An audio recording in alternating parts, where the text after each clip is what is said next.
ನೋಡ್ರಿ ನಿಮ್ಗೆ ಅವಾಗಲೇ ಹೇಳಿದೆ ಮಸಾಲೆ ಇದು ಇದೆಲ್ಲ. ಈಗ ಈ ಪಲ್ಯ ಮಾಡ್ತಾರೆ ನಮ್ಮ ಮಮ್ಮಿಯರು. ಅದಕ್ಕೆ ಇಲ್ಲಿ ಹೆಚ್ಚಿಟ್ಕೊಂಡಾರ ಉಳ್ಳಾಗಡ್ಡಿ, ಇದು ಬದ್ನಿಕಾಯಿ, ಇಲ್ಲಿ ಒಗ್ಗರಣೆ ಹಾಕ್ತಾರ. ನೀವೆಲ್ಲ ಯಾವ್ದು ಲಾಸ್ಟ್ ವಿಡಿಯೋ ಯಾವ್ದು ನೋಡಿಲ್ಲ ಹೋಗಿ ನೋಡ್ಕೊಂಡು ಬರ್ರಿ, ಅಂದ್ರೆ ಗೊತ್ತಾಗ್ತೈತಿ ಇದು ಪಲ್ಯ ಹೆಂಗ್ ಮಾಡೋದಂತ. ಹೇಳಿ ಮಮ್ಮಿ. ಈಗ ಫಸ್ಟ್ ಕಡಾಯಿ ಇಟ್ವಲ್ಲ, 2 ರಿಂದ 3 ಸ್ಪೂನ್ ಎಣ್ಣೆ ಹಾಕ್ಬೇಕು. ಓಕೆ. ಈಗ ಜೀರಿಗೆ ಸಾಸಿವೆ ಹಾಕ್ತೀನಿ. ಎಣ್ಣೆ ಕಾದೈತಿ, ಹಾಕ್ತೀನಿ. ಆಮೇಲೆ ಕೊಯ್ದು ಇಟ್ಕೊಂಡಿರೋ ಈರುಳ್ಳಿ ಹಾಕ್ತೀನಿ.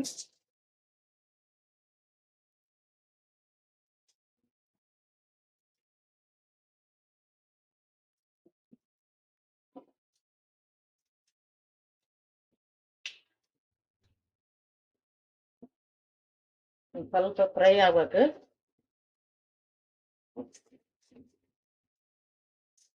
ಈರುಳ್ಳಿ ಬ್ರೌನ್ ಕಲರ್ ಬಂದಿದೆ. ಈಗ ತುಂಬಿಟ್ಟಿದ್ದು ಬದನೆಕಾಯಿನ ಹಾಕ್ಬೇಕು.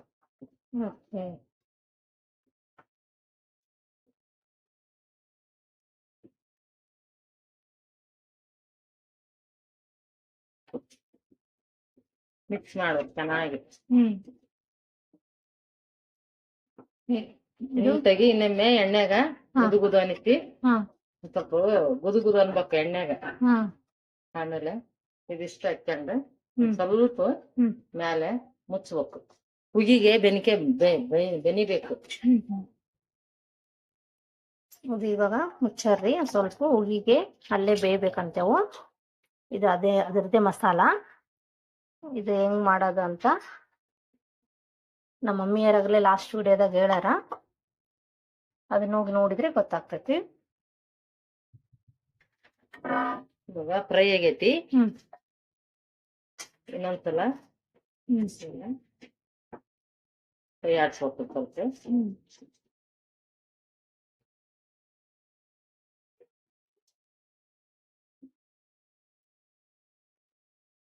ಕೊತ್ತಂಬ್ರಿನ ಕಟ್ ಮಾಡಿಲ್ಲ ನಾವು, ಹಂಗ ಸುಮ್ಮನೆ ಉದ್ದಿದ್ದ ಮುರಿದು ಹಾಕ್ತೀವಿ.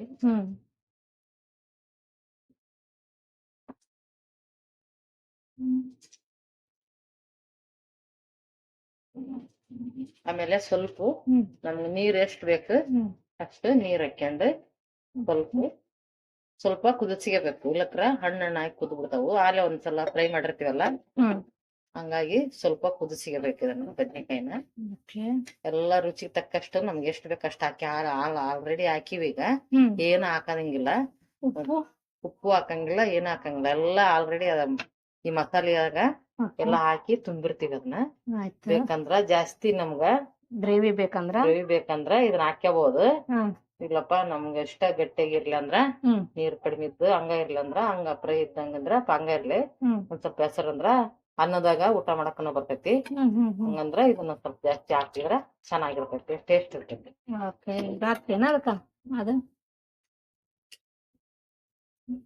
ಮಸಾಲೆ ಅದ್ರಾಗ ಹಾಕ್ತಾರ. ಇನ್ನ ಸ್ವಲ್ಪ ನೀರ್ ಹಾಕ್ಯಂತೀವಿ ನಾವು, ಬಹಳ ಜನ ಅದೀವಿ ಅಂದಾಗ ಟೇಸ್ಟ್ ಆಗತ್ತಂತಂದು ಇನ್ನ ಸ್ವಲ್ಪ ನೀರ್ ಹಾಕ್ಬೇಕು ಇದಕ್ಕ.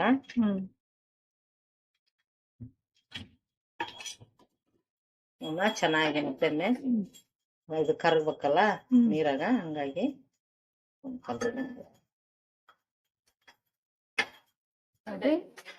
ಇದು ಫೈನಲಿ ಬದ್ನಿಕಾಯಿ ಪಲ್ಯ ರೆಡಿ ಆಯ್ತು. ಇದು ಸ್ವಲ್ಪ ಕುದ್ಮೇಲೆ ಆಫ್ ಮಾಡನ್ರಿ. ಹೆಂಗಾಗೈತಿ ಅಂತ ಹೇಳ್ರಿ. Thank you.